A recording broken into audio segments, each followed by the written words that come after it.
What happens at laser tag never stays at laser tag. Laser Unfocused Tag Talk. Laser Unfocused Tag Talk. I feel like you could be like in Ghostbusters or something. Oh my God, you have got some stories. Let's talk about laser tag. Who knew you were a laser tag legend? Time to get laser unfocused. Tag Talk with Tivia. Welcome to Laser Unfocused Tag Talk. Hi, I'm Tivia. I've had the chance to play laser tag with some amazing people throughout my journeys, but I've never had quite so unique an experience as when I played a mini game with Ming Chen from Comic Book Men during a convention in Connecticut. Here's what happened. Laser tag with Ming Chen. Where'd he go? Oh, I think you got me. What's happening back then? I don't think my gun's working right. LaserTagWorld.com. Wow. Now we get a chance to catch up on stories of laser tag, comics, and pop culture with the comic book man himself. So I'd like to welcome my guest today, Ming Chen, who is an actor, a podcaster, and a personality who you may recognize from the TV show Comic Book Men. Welcome, Ming. Thank you so much for joining me. Thank you very much. And you can add newly reborn laser tag enthusiast now, thanks to you. Oh, I love that.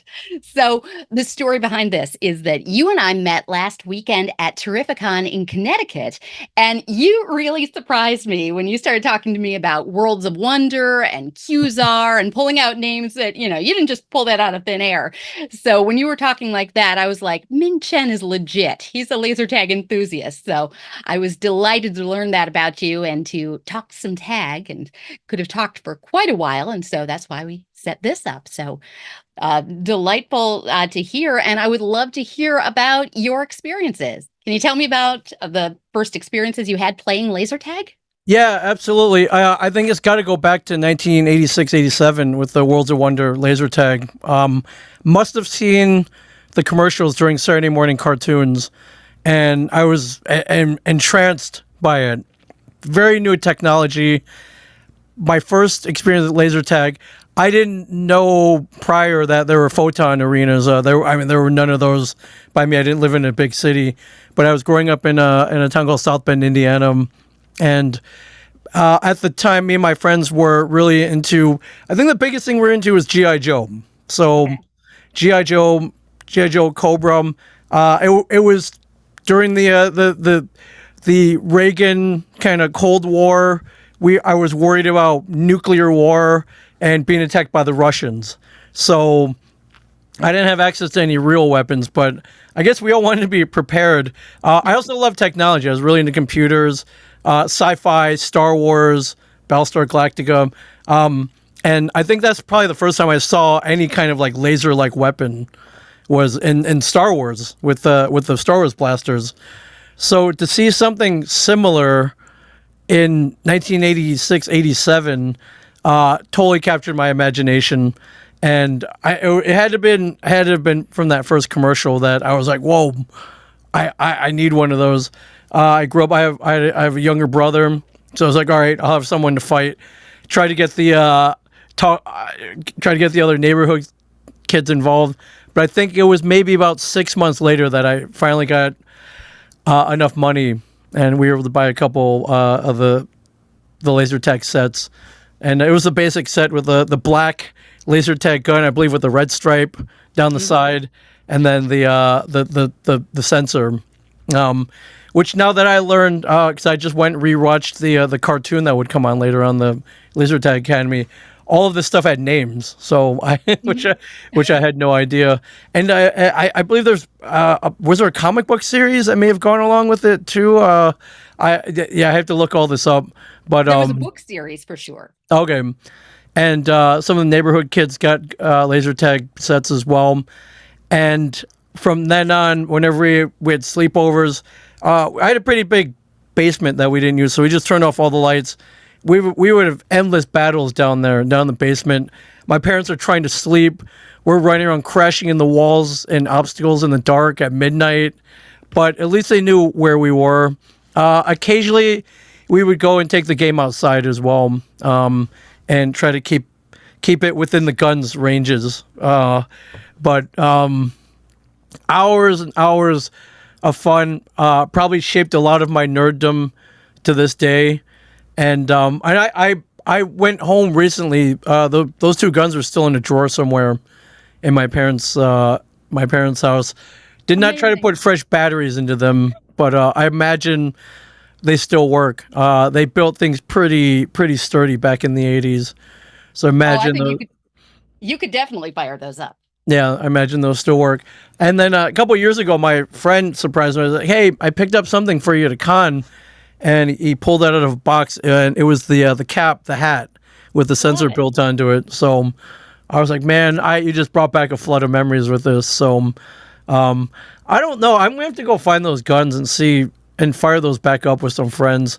I think we're gonna be moving a little slower now, but yeah, I just so many great memories. I remember you were supposed to have the vest, right, with the Velcro holder, and then we didn't have that. I had to borrow yarn from my mom. We hung the sensors from our necks that way.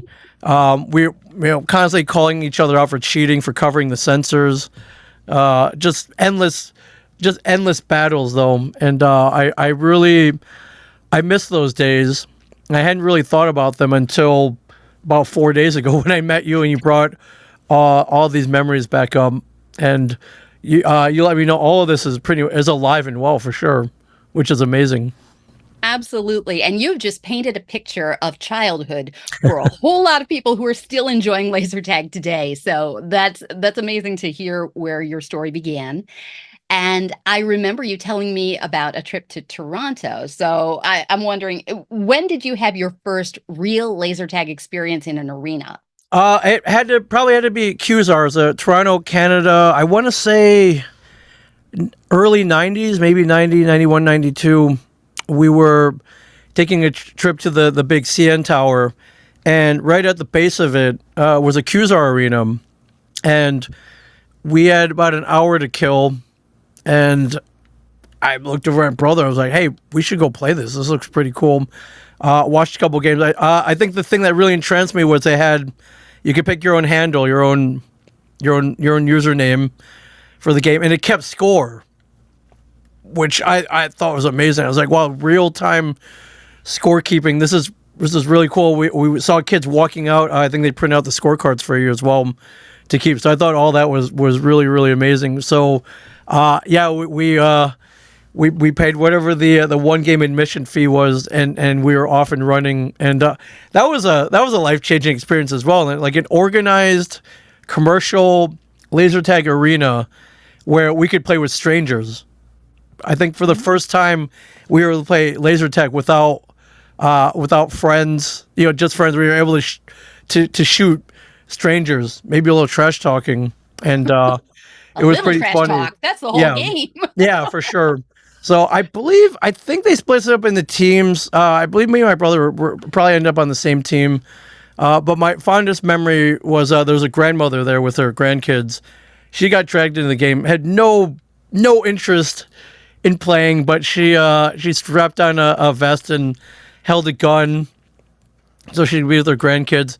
Didn't really do much, kind of stood in one place. But I remember looking at the scorecards at the end. I noticed my brother had gotten shot by her like 3 times. So I made fun of him mercilessly for getting tagged by this grandmother. Pretty much did nothing, so I thought. But I guess she took aim on him 3 times. Took him out 3 times. So yeah, for years I would bring that up, and he was not happy about it. But he should have moved around a little more. All right, now I have to ask: did Grandma get a tag on you? No, did not. So I was able to rub it in even more. She was an easy target. Didn't move at all. So I was able to avoid her and hit her a couple times. Now, you made mention of code names, which is something that is readily used throughout the laser tag community. We all have our own handle, which is it's why people call me Tivia, and sometimes I'm a chick. Yeah, that's my code name. But did you have one, or if you didn't, would you have one you would pick now? Yeah, mine was probably just Ming the Merciless. So pretty good. Yeah, from Flash Gordon. I think that said it all. You see that up on hopefully a leaderboard. You don't mess with that guy. So it was Got a lot of characters in there. that was one that I chose pretty readily, and we'll be using in future games and matches as well. I love that. Yeah. Did you ever play laser tag anywhere else, or were those your Yeah, very recently, Columbus, Ohio, where my in-laws live, I did something called Coliseum X. I don't know if you're familiar with this one, but I liked this one. Different scenarios, pretty large arenas. They would throw they put like full-size cars in there. They're office setups. And what I really like about this one is they have a different variety of weapons. So some of their automatic, the pistols, more futuristic looking guns. They all function differently. And it was one that opened up. I've got three nieces and nephews who love running around. Took my two kids, so we had a pretty good 6-7 person crew that we take over there whenever I go visit for the holidays. And I think that one's still running, off and running. And that one I have a lot of fun playing. That one's a pretty good one. Excellent. So you like a little of the tactical tag, it sounds like. I do, yeah, it's fun. I love I love that there's a different variety of weapons for sure. And recently, I was at I'm actually documented. I was in Orlando, Florida. There's a place called Main Event that has a pretty good laser tag setup. I was there about 2 years ago. I shot it was a promotional show to highlight the city of Kissimmee, Florida, which neighbors Orlando. And one of the events that I highlighted was playing laser tag with my host. So I'll have to send you that clip. It's pretty fun. She had never played before, so I got to show her the ropes, and we both had a great time. Amazing. I played that arena back in November. It's definitely a place to put on your radar. Yeah, it's great. Dark black light, some neon in there. Guns are very accurate. So yeah, really good arena if you're able to get over there. Well, fantastic. So it sounds like you've had some nice experiences throughout the years. Absolutely. And I have to ask, what has been your favorite laser tag experience, say, in the last week? Oh, I mean, talking to you about it, rekindling that feeling I had the first time I opened that Worlds of Wonder laser tag box, and I remember it clearly. White styrofoam, the white standard styrofoam, the cutouts for the gun and the sensor, and the instructions.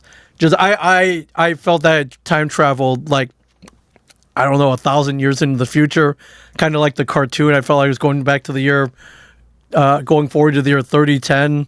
And, these are, I mean, the name said laser on it, so that it automatically indicates futuristic weapon or futuristic game.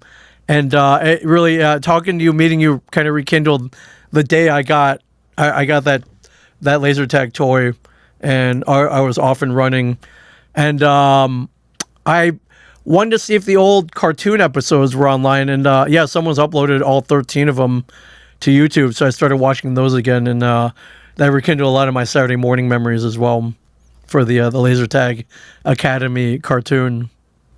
Well, then we're gonna have some exchange about what was the show, what was the hobby. But I'm so delighted that we had a chance to talk. I thought you were going to say when we actually played tag at your booth. Oh yes, we got to do that. My highlight. We actually played. Yeah, that was all. I was all. I had no idea you had guns on you. you had well, let's clarify, because to get through security, I was very clear. Yeah, they were neon. They did not fire any projectiles. Just lights in action. I did not know if security was going to give me a hard time about laser tag. I made sure she'd get the kit that looked as obviously toy as possible. Yeah, very bright, very neon. No mistaking those for real weapons. So you did a great job. No, and they did not mind that at all. So I appreciate that we had a chance to play some game, and I know that you are all about the comics and the pop culture, and there's a whole lot of crossover between laser tag and all these elements. In fact, I think you will especially appreciate that.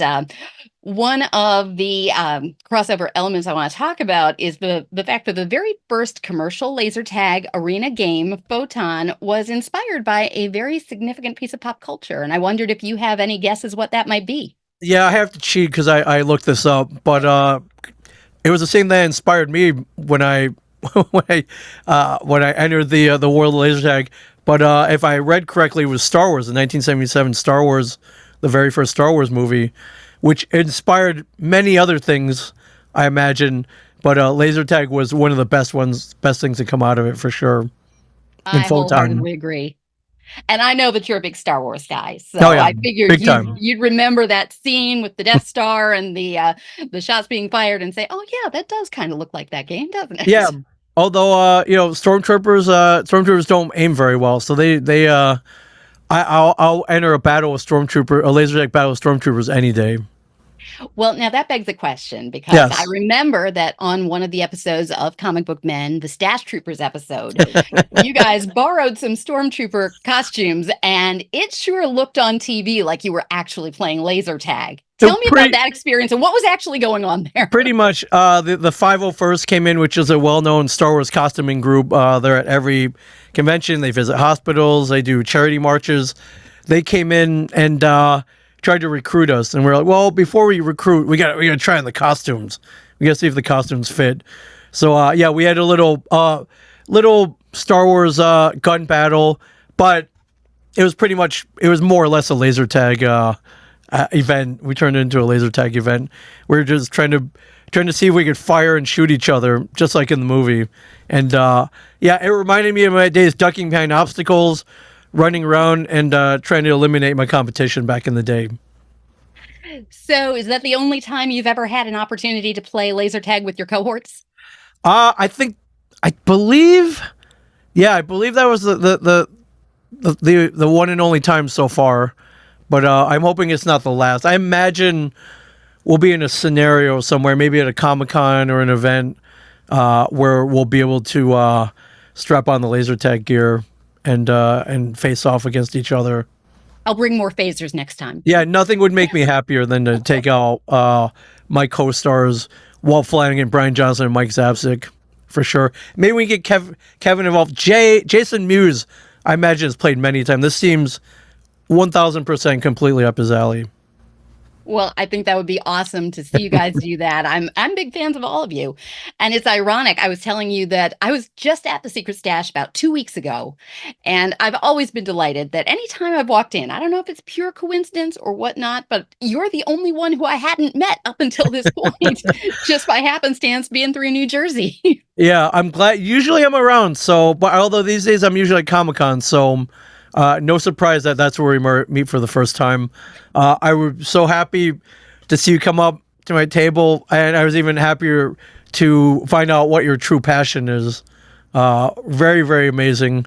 I mean, I kind of figured there may be small pockets of the community existing. I had no idea it was still as big as it is, as you told me about. Really, really amazing.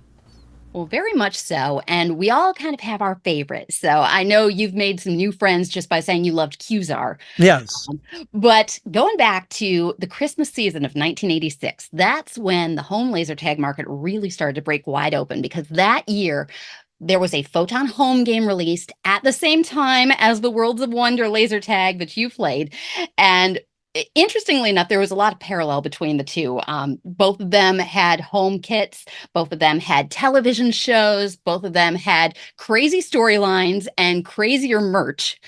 And the Photon line even had action figures, which I'm a big collector of. And I wonder if you've seen any of those come through the Secret Stash. I haven't seen those figures in easily almost 40 years now. So I vaguely remember them. Didn't collect them. I had a limited budget, so to collect another toy line, didn't really have the budget for that. Now I'm going to seek those out, though. Now that you brought that, I totally forgot that there was a toy line. So that's, you just, again, you keep triggering these great memories for sure. Well, I'll tell you, they are out there. In fact, I even saw somebody with a loose warrior figure at the show. So if you go into all these conventions, you might Okay, find more that's than gonna you be think. it's on the it's on the things that I need to collect again list for sure. Well, you hit me up and I'll tell you which ones are the really rare ones to get your Okay, hands on. I will for sure. How many? Do you know how many figures came out in the line?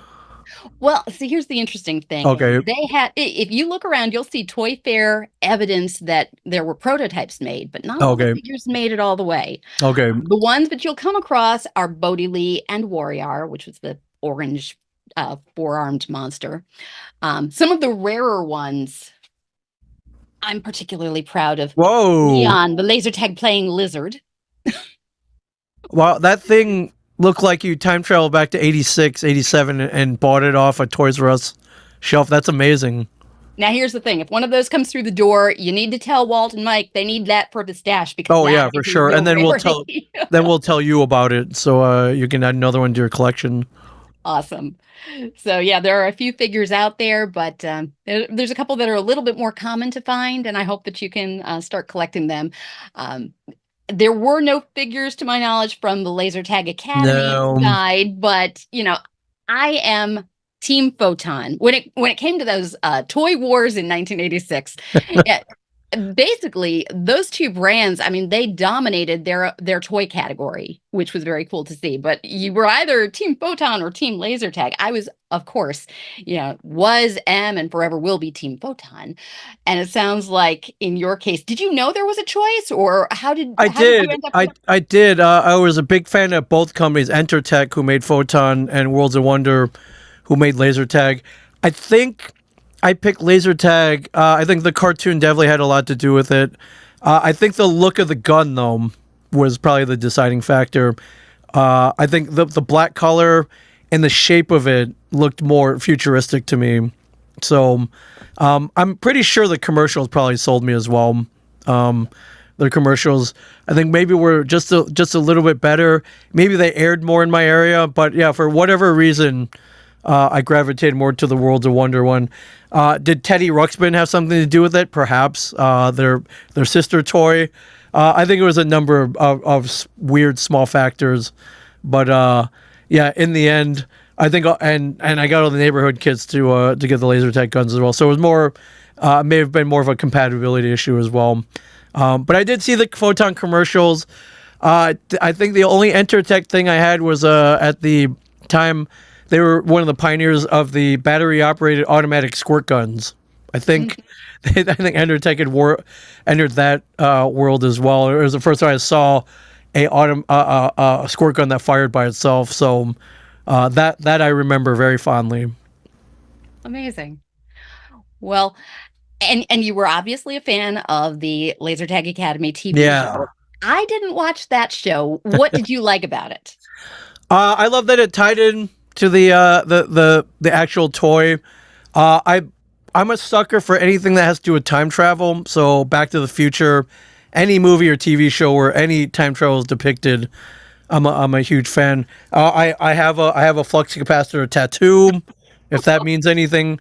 So big plot line of the Laser Tag Academy was there was a big time travel element. If I remember correctly, the bad guy would time travel, trying to change the future, and I think Jamie Jenkins, the protagonist of the cartoon, would go back. It's kind of like Time Cop, the movie Time Cop, before that movie existed. But she would have to chase him and try to foil his plans before he was able to change the future. I think that was a big part of it as well. Now, I was at a hotel once and I was in the lobby and I was wearing a t-shirt that said laser tag. And a gentleman looks at me and he points at it and he says, I worked on that show too.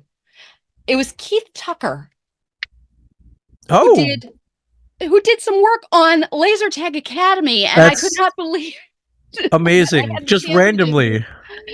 Well, he and I were there for something that had nothing to do with any of this, Yeah. and just bumped into each other in the lobby. And so it was really kind of cool that I happened to be wearing a T-shirt that jogged his memory, because that was not anywhere in the topic of the day. But boy, that kind of got me interested in that show also, because Yeah, that's amazing. I was all about Team Photon, who also had a real acid trip of a TV show. Oh, yeah, yeah, So yeah. if you've never experienced it, you'll find that on YouTube as well. Um, but that was what we were watching when we were kids, and still resonates. So there's something to be said about the fact that we're talking today about both of them. Yeah, I'm gonna look that up for sure, which is cool. And yeah, frankly, since you jogged my memory, I'm kind of wishing all this would come back for sure. Well, we're gonna have to get you into a laser tag arena today. Yeah, for sure. See what modern laser tag is doing. But I think I still got it. I think I still got it. I think so. Yeah. You got some chops. Yeah. And at the very least, you've got a whole wealth of the knowledge of, some of where this came from. And like I was saying, there's a lot of pop culture, comic, laser tag crossover. In fact, in the world of comics, if I say the name Neil McFeeters, does his art ring bells I've heard with you? of Neil. Yeah. Okay, that's one of the touchstones that really connects between the comic book world and laser tag, because Right. he did the comic book, or excuse me, the adventure novel art for the Photon series. Now, both Laser Tag Academy and Photon, both brands had book series, but I think that it's kind of cool because with his work, he had done a lot of different things in the comic book world. I know he did some art for Omega Men, for Silver Blade, and the Yeah. DC science fiction graphic novels. So I know, being a big comic book guy, I figured that you might have some familiarity or some appreciation for his Yeah, art. totally. Yeah, That's so cool. yeah. So as a collector, I got to say, I was really delighted to find at auction a couple of his pieces, and you can actually see behind me. Yeah, I love everything you have. Some of It's these such covers he's great. done. Everything you have, I like. If you told me you're a time traveler, I would believe it. Your whole collection is like pretty mint there, my friend. I love it. Well, thank you. And I feel like a bit of a time traveler as I go through as a collector, because I'm always looking for what's interesting or unique or that I didn't know existed. Yeah. And I'd love to pick your brain about, have you ever seen laser tag show up in comic books? Not that I know of. Not. I mean, not the brand. I mean, there have been some futuristic laser battles for sure, but nothing laser tag specific, I guess. Although, if I'm not mistaken, I think in some of the mid '80s comics, there may have been ads for the toy. I'm gonna have to look that up That would to make sense. confirm. But I could have sworn I saw some really cool ads inside some of the old comic books, so I'm gonna have to look that up for sure.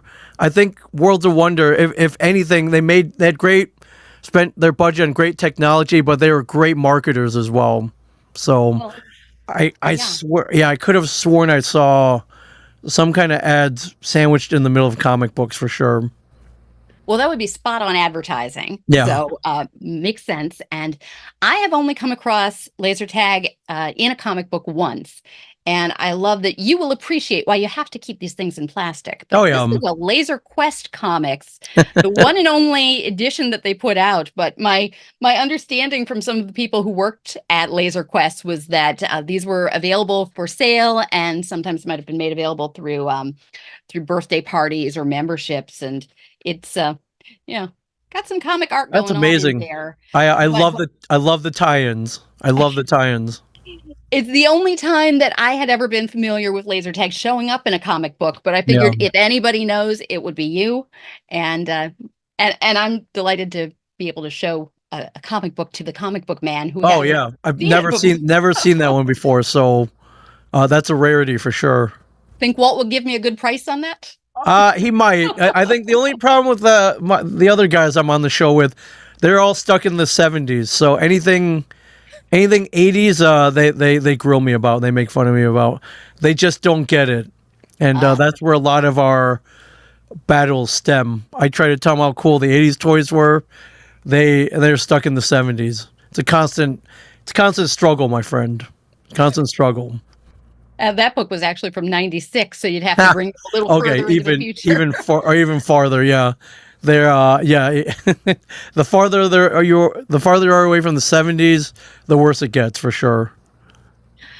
Well, everybody has their niche and their thing that they love. And certainly laser tag is popping up in something that they must enjoy because it's all over a lot of different properties from movies and TV shows. And, I wonder if you have any memories of seeing it pop up in things like How I Met Your Mother, for example, Barney and the laser tag. Did you ever watch that show? I haven't seen that episode, so I'm going to seek that one out. You did jog a memory of mine, though. So on Comic Book Man, every year before we started, they would have us make a list of things that we would love to see come in. And I just remember I did put the Worlds of Wonder laser tag on that list. Good.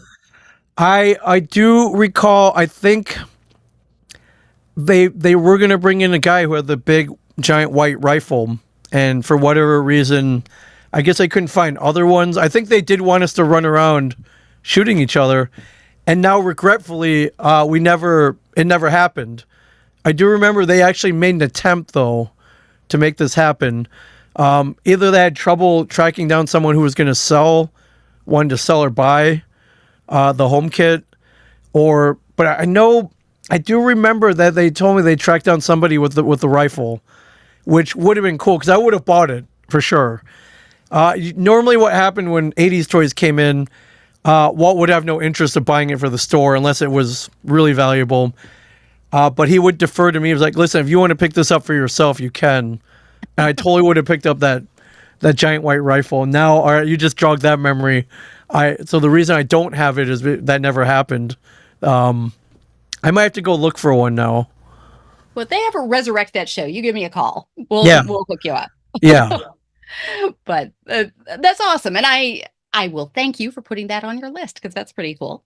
Yeah. But that was one of the things I really wanted. I remember seeing an ad for it, the laser tag. It was white, right? It was a big giant white rifle. Yeah. And I was like, whoa, I had some real firepower if I had that thing. And I never got it though.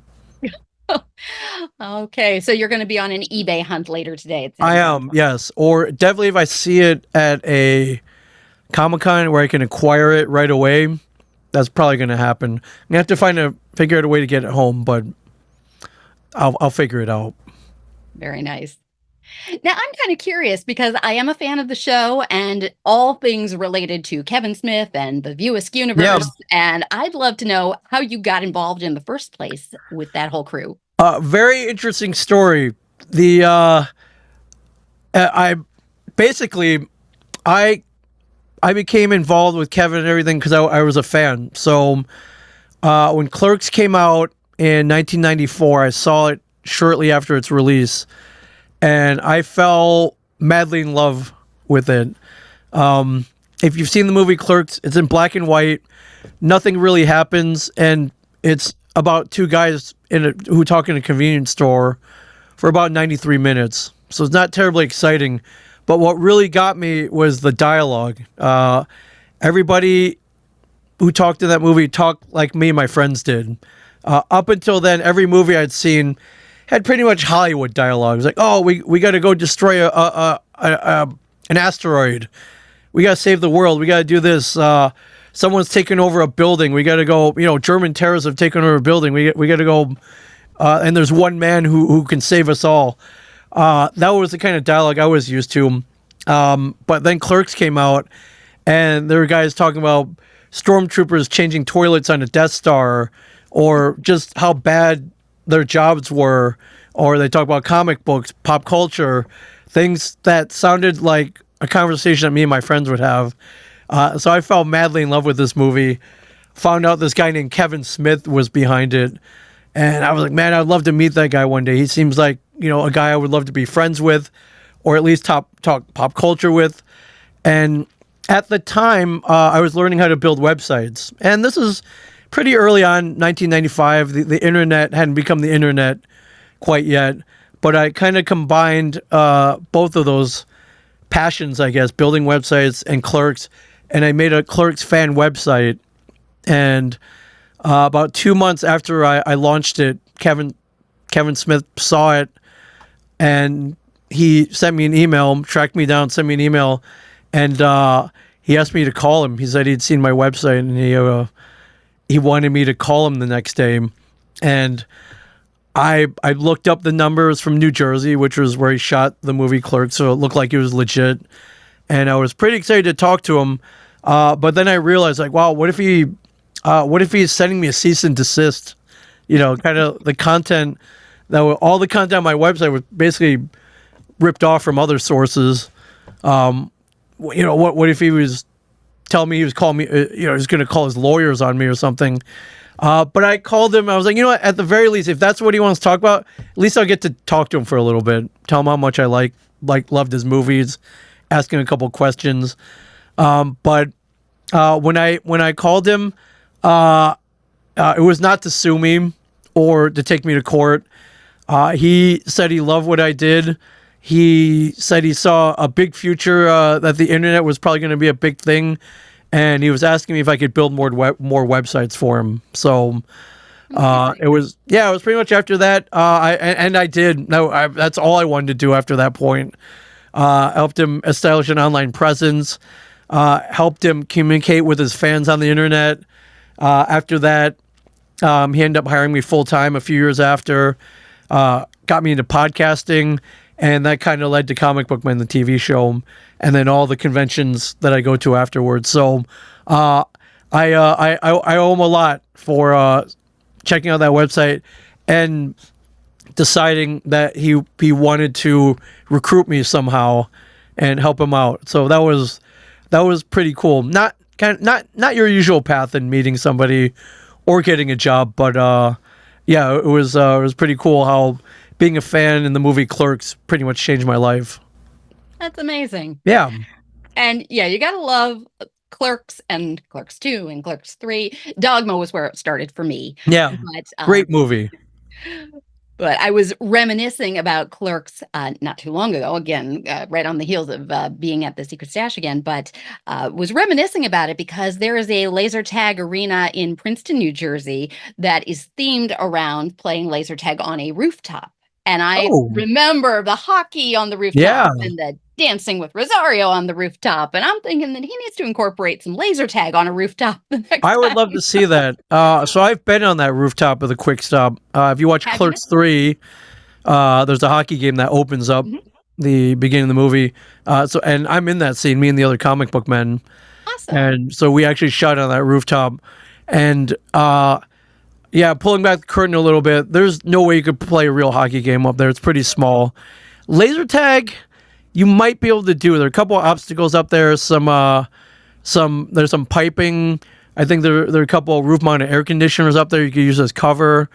And I think it kind of spans the whole strip mall. So I think you probably could play rooftop laser tag up there if you wanted to. I may have a new goal. We might have to steal a ladder and get a maybe 4 to 6 people would probably be the maximum, and just make sure we don't fall off the roof. Yeah, that's key. But it would not be out of the question, I think. But I'm gonna have to check out this Princeton arena. It sounds pretty amazing. It's called Tac Ops, and it's definitely a very cool experience, and I think laser tag on a roof would be amazing. I stopped by the Quick Stop on this last trip Fantastic. as well, that was my question too. That's great. Oh yeah, they are delightful to fan girls and guys coming through the door and saying, "Could you take a picture of me?" But it's really kind of cool to see, when you look at your own photo and then you compare it to the movie. Now, the last time I rewatched Clerks 3, I was just staring at the Quick Stop, but now I've got to look up and I've got to see you in the movies. And I was just rewatching Reboot, and you're the only one of the comic book men who has lines in that, so you did your poetry very beautifully. Thank you very much. Thank you.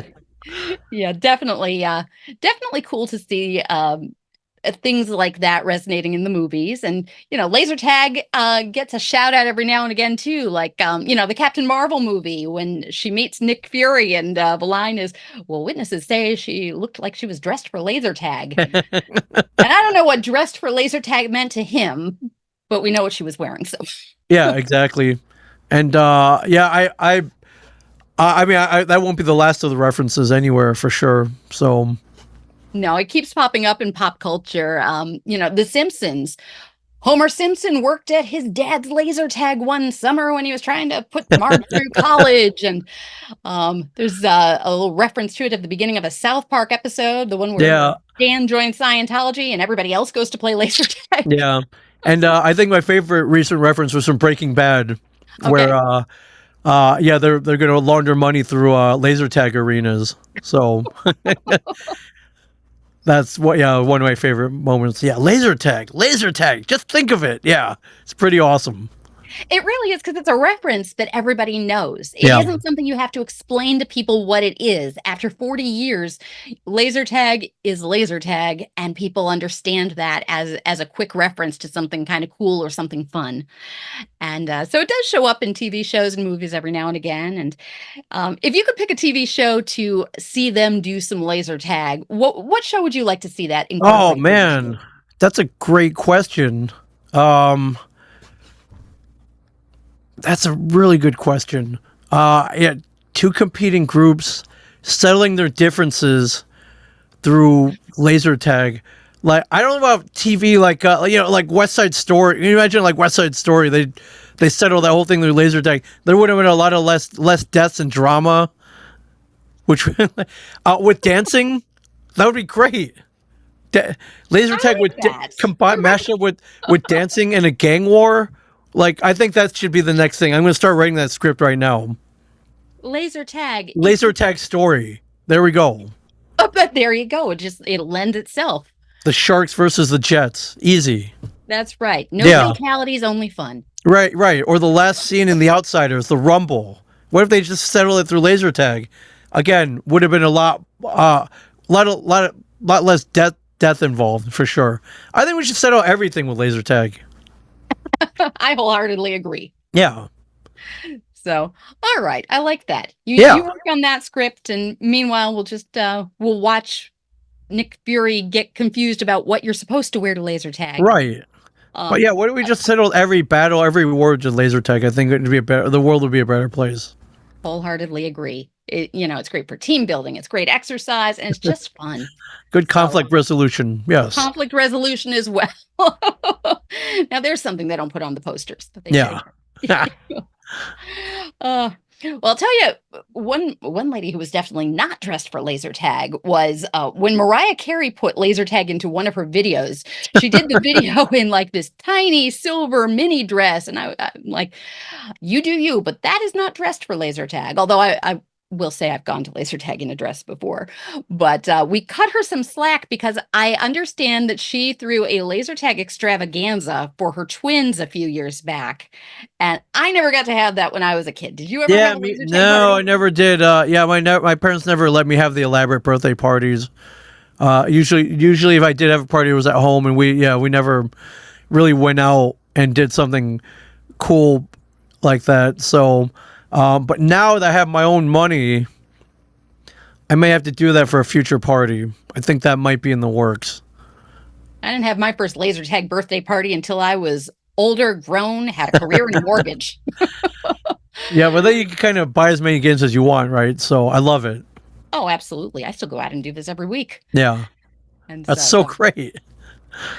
So that's my pastime, and maybe it'll be yours before too long, but how do you spend your hobby time? What do you enjoy doing? I don't have a lot of hobby time much anymore, but I go to Comic-Cons I pretty much every weekend at this point. So my hobby now is whatever weird city I'm in, I go and explore. So it's usually dive bars, cocktail joints, and restaurants, and anywhere where the locals hang out. Mm-hmm. So I might have to add local laser tag arenas or coliseums or anywhere if there's anything close. I may have to add that to the list now of things I seek out when I'm in a convention city. More often than not, I'm sure there's one nearby. Oh, 100%. Yeah. I've literally traveled the country playing laser tags in all the states, and there's lots of choices. So we'll we'll definitely have to find you That's something. 'Cause I amazing. understand you're going to be in Delaware soon, this weekend, right? This weekend I'll be in Delaware, near the Delaware State Fairgrounds in a town called Harrington. Gonna have to look up, see if maybe there's an arena down there. Next week I'll be in St. Louis and then go to Atlanta. So that's the rest of my August. So it's very busy. All right, I'm going to give you the scoop on where you're going to go here. Now. Okay, 'Cause thank you. Randy, Bodie Lee, and the 9th Platoon. You guys are all in Delaware, so you got to go see this man, and then you can see him at Diamond State Laser Tag. And then if you're going to St. Louis, Yes. you are right near the world's largest laser tag arena Really? at the edge. Oh my gosh! So yeah, just outside, like in Belleville, Illinois, which is suburb, I guess. Of Yeah, St. right Louis. across the border. Then okay. So anywhere you're going, you got some laser tag. I love it. Yes. I love this as well. And I love that you are so much fun at these conventions because, when we met, we didn't even meet at first at your booth. I was just standing in a line and you came up and, just so conversational and so great with your time and your talents with your fans. As I'm watching you interacting with people, it was really delightful to see. And then when we had our encounter playing laser tag, not everybody is going to be a sport the way you were, but you certainly were up to the challenge. And I'm betting that is not the weirdest request that's ever come your way at a convention. No, not by any means, but that was more of the fun ones. Yeah, we were asked to sign a baby once. I think that might have been one of the weirder ones. It was on the onesie. A baby. It was sign the onesie. We didn't sign the kid's skin. But someone asked if we sign their baby. So, I mean, as long as it doesn't harm the child, we were up for it. So we signed the kid. That might have been one of the weirder ones for sure. I was not expecting that. Yeah. Yeah. So by comparison, little laser tag at the table, not that weird. Okay. Well, that's what I experienced as a fan coming to see you, but you disappeared at some point to go see some people that you wanted to meet. And I'm just wondering, who is the coolest person that you've ever gotten to meet at one of these fan conventions? I think this past weekend, Ki Kwan from Indiana Jones and Temple of Doom, Goonies, and recent Oscar winner for Everywhere, Everything, All at Once. He was there on Saturday at Terrificon this past weekend. Mm-hmm. I had met him a couple of times prior, most notably 10 years before at that same convention was his very first Comic-Con. So it was cool to see him return after 10 years. He's won Academy Award, and he's kind of back in the pop culture movie world. But to me, he was one of my childhood heroes, and it was great to see him again. So he's definitely one of the coolest people I've ever met in person. And also from the world of Indiana Jones was Karen Allen, who played Marion Ravenwood. I was always fascinated there from Raiders of the Lost Ark. There's a drinking game. There's a drinking contest in the beginning of the movie, which one of my favorite scenes. I happen to have 2 empty shot glasses in my convention bag, so I asked her if we could reenact the drinking contest, and she was only happy to oblige. So I got a picture of her and I looking like we're engaged in a drinking contest. So that was probably two of the biggest highlights of my weekend last week. That's amazing. And you did a pub crawl at that event too, right? I did, yeah. The Ming Chen Casino home, I think 6 or 8 bars. And last year I kind of made an offhand joke. I was like, man, it would be cool to have a pub crawl in here. So we put it together for this year. We were able to hit 3 places in about 2.5, 3 hours. I had about a dozen people sign up, and we had a pretty good time. We had a great time. So I don't think that'll be the last pub crawl we do there. I think everyone had a great time. Nobody got too drunk. Everyone was pretty controlled. And I was able to show them that 3 bars, which they may not have visited otherwise. So 3 of my favorite places. So that's another kind of hobby of mine, is finding cool places and then taking other people so they can see them too. I love that. Yeah. You ever do your own pub crawl with the guys from the store? No, they're not really partiers like I am. So they're not really the pub crawl guys. Comic book store crawl, that's more our speed. So, but when I'm at a convention, it's pretty. The whole weekend kind of turns into like impromptu pub crawl. So it was nice to have something a little more organized. Well, we've talked a little bit about, what is the strange request that comes through when you're at one of these conventions, but uh, is your life at a comic book store, at the Secret Stash, anything like it is on TV? Do you get weird things coming through the Oh door yeah, or weird pretty. requests? And The tell us about some of the those. show is fairly accurate. And I mean, the most accurate thing is us just sitting around the counter talking nonsense. That's what we do when we're together. A lot of what if scenarios. They're a little dirtier in real life. So, it was AMC, the network we aired on basic cable, so we couldn't get too crazy. But yeah, so in real life, they got a little dirtier. But yeah, it's just us just kind of talking about pop culture, what if scenarios, making fun of each other. That part, very accurate. If anything, we get stuff being brought in all the time that people want to sell. If anything, maybe in real life, the stuff that gets brought in, maybe not as exciting. AK maybe 90% of the things people bring in they're pretty much complete garbage. So we kind of highlighted the gems on the show, which is what people want to see, which is kind of the more interesting items. So, but yeah, we get stuff in all the time that people want a quick sale on. Usually they don't get what they think they're going to get. There's usually it comes down to condition or just overall value. They may have seen a inflated price on eBay that they think they're going to get, and we have to bring them down to earth a little bit more. But yeah, in general, we get a lot of stuff in the store that people want to make a quick sale on. Occasionally, we get people coming in to buy stuff as well. So the show in that respect fairly accurate for that in that regard. And one of my favorite episodes was when you guys didn't quite make it out on the bat boat. So, you ever get cool things like that happening in real life, or does that all have the to be time, staged? all the time, where we don't get all the details? Yeah, we're not the best communicators. So, yeah, you mentioned you have a bat boat. I thought we were going out on it. Why wouldn't it be in the water, right? So, yeah, in the show, it ends up it was on a trailer, was not seaworthy, and we didn't get to take a sail around New Jersey, but we got to hang on the bat boat regardless. So, still a very cool piece of pop culture. What was your favorite experience from being on the show? Bar none. The day that Stan Lee came in. Stan Lee came in, did a charity photo shoot, but we kept in there. We got to hang out with him for about 4 hours. So that is pretty awesome to be able to talk to a legend and have that amount of time with him. He was funny. He was gracious.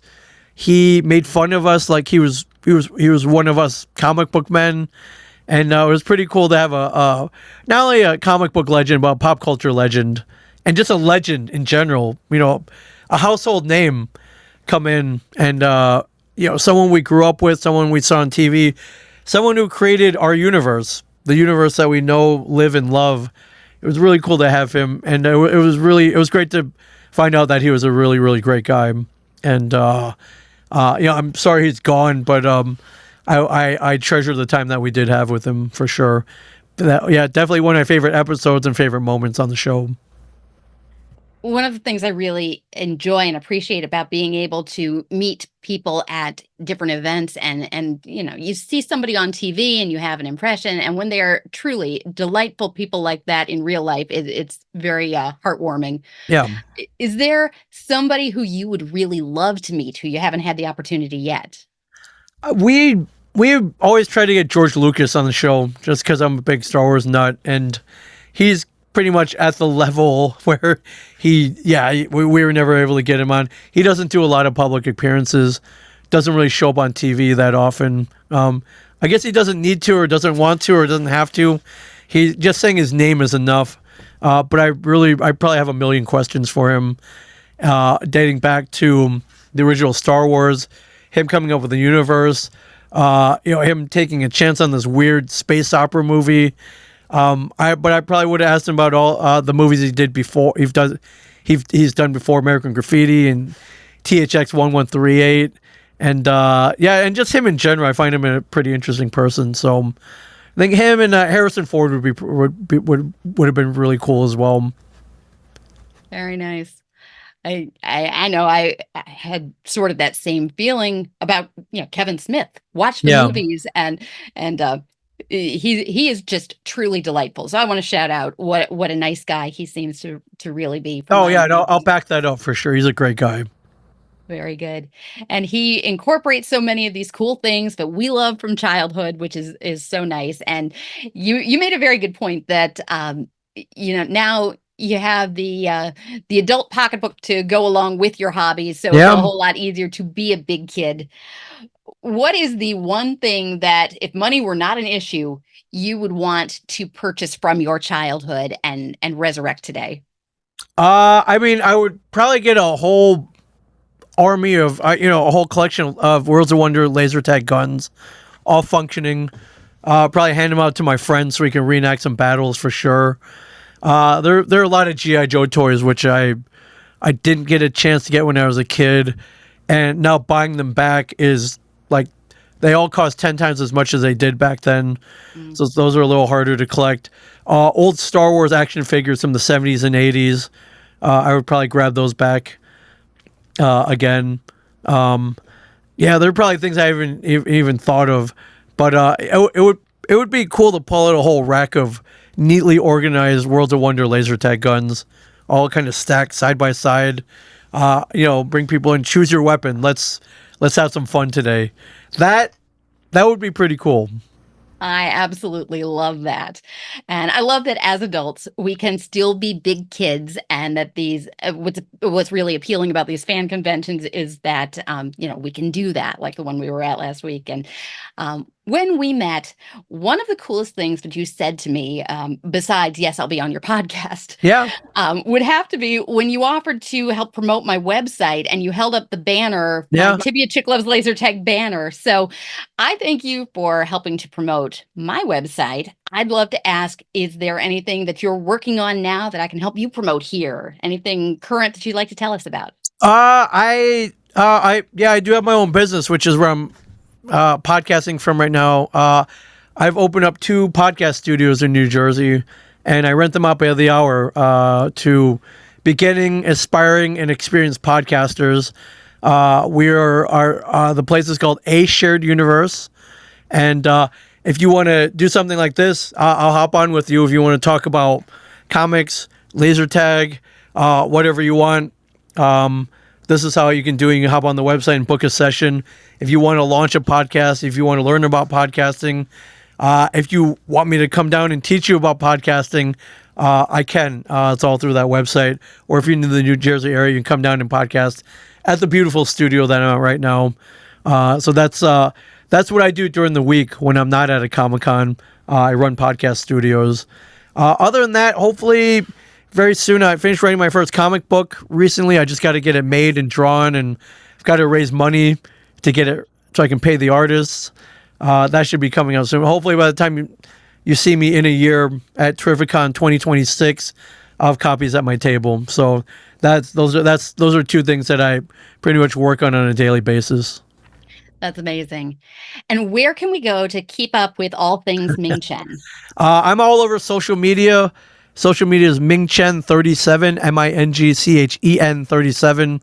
So that's Facebook, Instagram, TikTok, whatever, YouTube, Twitch, whatever social media streaming platforms around there. That's you can head on there, watch me unbox toys or just talk about random stuff. So love that. All right. Well, and I appreciate so much your time. I want to thank you for being so generous with your time and your talent. For sure. Hopefully we can either be fight side by side on the same team or battle against each other. That's something I'm looking forward to. I think that would be amazing. Definitely. Laser tagging with Ming Chen. Definitely one of my bucket list items. And so that was very cool. So I thank you so much. That is my guest from podcasting fame, from comic book men, from the movies. Thank you so much, Ming Chen, for being with me here on the podcast today.